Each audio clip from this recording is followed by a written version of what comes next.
विश्व मानचित्रमा नेपाल भूगोलका हिसाबले केही सानो देश पक्कै हो।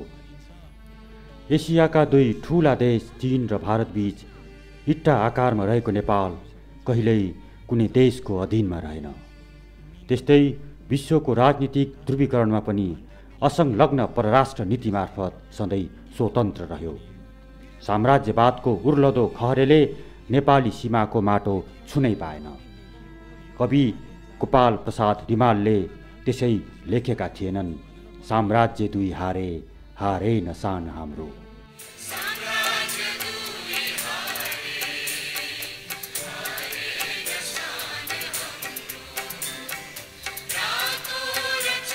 वीरताको यो शान कायमै छ। यति मात्र होइन, स्वतन्त्रतालाई अति नै प्रिय मान्ने नेपाली जनहरूले राजनीतिक कालखण्डमा भिन्न भिन्न आन्दोलन गरे। व्यवस्थाको कायापलट हुँदै गयो। अन्ततः मुलुकले गणतन्त्र पायो। तर स्वतन्त्रता आन्दोलनको मैदानमा जनतासँगै उत्रिएका थिए राजा त्रिभुवन। दरबार र सिंहासन त्यागेर राणा विरुद्ध उत्रिएका तिनै त्रिभुवनको योगदानले मुलुकले एकै पटक स्वतन्त्रता र प्रजातन्त्र पायो। हालसम्म देशभित्र भएका आन्दोलनमा छिमेकी मुलुक भारत कुनै न कुनै कोणबाट जोडिरह्यो। धर्म, संस्कृति र सीमारहित भूगोलका कारण 7 सालको आन्दोलनमा पनि भारत एक हिसाबले साथमै थियो र आन्दोलन सफल पनि भयो। सफलताको जस राजा त्रिभुवनलाई पनि जान्छ। विक्रम सम्वत 1968 जन्मिएका त्रिभुवन समय काल परिस्थितिले 5 वर्षकै उमेरमा राजा भए। राणाहरूको चकचकीमा उनी नाम मात्रका राजा थिए। फलत राणा विरुद्धको क्रान्तिमा जनतासँगै विप्लवमा उत्रिएका थिए। यसबीच उनी 2007 साल कार्तिक 25 गतेदेखि फागुन 7 गतेसम्म भारतमा निर्वासित भएका थिए। उनी राजा त्रिभुवनको 2011 साल फागुन 30 गते स्विजरल्यान्डको जुरिकमा मृत्यु भयो। हृदय रोगको उपचार गर्न जुरिक पुगेका राजा त्रिभुवन उतै बिते। निधन हुँदा अन्य नेपाली सहयोगीका साथमा त्यहाँ उनका 2 रानी समेत थिए भने निधन लगत्तै नेपालबाट छोरा वसुन्धरा त्यहाँ पुगेका थिए। निधनको 4 दिनपछि क्यान्टोन्स अस्पतालबाट राजा त्रिभुवनको पार्थिव शरीरलाई सिधै ज्युरिचको क्यान्टोनल विमानस्थल पुर्याइयो। नेपालका दिवंगत राष्ट्राध्यक्षलाई अन्तिम श्रद्धाञ्जली अर्पण गर्न स्विस सरकारको सङ्घीय राजनीतिक मामिला मन्त्री मिचेलीका साथ ज्युरिच स्टेट काउन्सिलका अध्यक्ष डाक्टर पी मेरहान समेत उपस्थित थिए। त्यस्तै औपचारिक रूपमा राष्ट्रिय सम्मान प्रदान गर्नका लागि स्विस सेनाको विशेष टुकडी समेत विमानस्थलमा नै तैनात थियो। त्रिभुवनको पार्थिव शरीरलाई बोकेर उड्नका लागि तम तयार रहेको डगलस DC-04 विमानको अगाडिको भागमा फहर्याइएको नेपाली राष्ट्रिय झण्डा आधा झुकाइएको थियो। नेपालको राष्ट्रिय झण्डामा बेरिएको उनको पार्थिव शरीरलाई सेनाका जवानहरूले बोकेर विमानस्थलको धावन मार्गमा तयारी अवस्थामा रहेको विमानसम्म ल्याउँदा त्यहाँ खटिएको स्विस सेनाको टुकडीले शोक धुनका साथ राष्ट्रिय सलामी अर्पण गरेको थियो।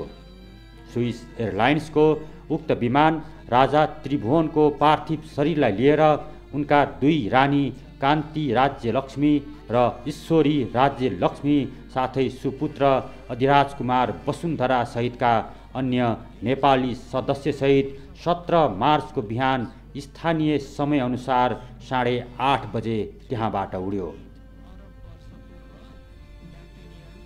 त्यसबेला स्विस एयरलाइन्सको DC-04 विमान अवतरण हुन सक्ने विमानस्थल नेपालमा सञ्चालन नभएको र एक मात्र गौचर हवाई अड्डासँग त्यो क्षमता नभएकाले नै होला सो विमान सिधा नेपाल नआएर दिल्लीलाई गन्तव्य बनाएर त्यतै मोडियो।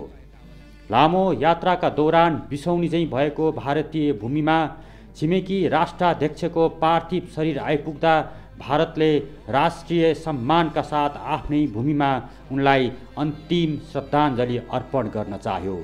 त्यसका लागि करिब 1 घण्टा छुट्याइयो र भारत सरकारले त्यसका निम्ति सबै तयारी पूरा गर्यो। अन्तिम श्रद्धाञ्जली अर्पण गर्न प्रधानमन्त्री नेहरूका साथमा उनका क्याबिनेटका कैयौँ केन्द्रीय मन्त्रीहरू, दिल्लीका मुख्यमन्त्री, रक्षा मन्त्रालय सहितका अन्य मन्त्रालयका विशिष्ट अधिकारीहरू समेत सहभागी थिए। अहिलेसम्म त्यति सार्वजनिक जानकारीमा नआएको विषय हो नेपाली राष्ट्रिय झण्डामा दिल्ली ओर्लिएका राजा त्रिभुवनको पार्थिव शरीर त्यहाँ अन्तिम श्रद्धाञ्जलीका लागि राख्दा नेपाली झण्डा छोप्ने गरी भारतीय राष्ट्रिय झण्डा समेत ओढाइएको थियो, जसलाई पछि नेपालका लागि प्रस्थान गर्ने डकोटा विमानमा राख्दा भने हटाइयो।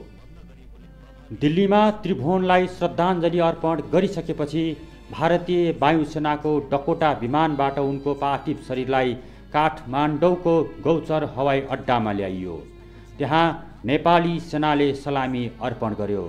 हजारौं हजार नेपाली जनताको उपस्थितिका साथ पशुपति आर्यघाटमा राजकीय सम्मानसहित उनको अन्त्येष्टि गरियो। त्यहाँ भारत, अमेरिका, बेलायत, फ्रान्स, स्विट्जरल्यान्ड लगायत मुलुकका प्रतिनिधिको समेत उपस्थिति थियो। यसरी भारतले सार्वभौम सम्पन्न राष्ट्र नेपालका प्रमुख राजा त्रिभुवनको शवमा आफ्नो झण्डा ओढायो।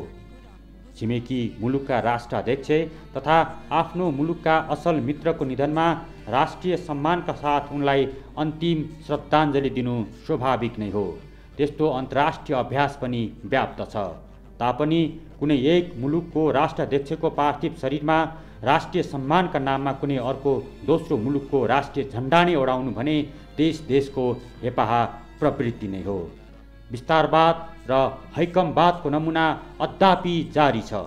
यस विषयमा नेपालको तर्फबाट भारत समक्ष गुनासो राख्ने काम समेत भएको छैन।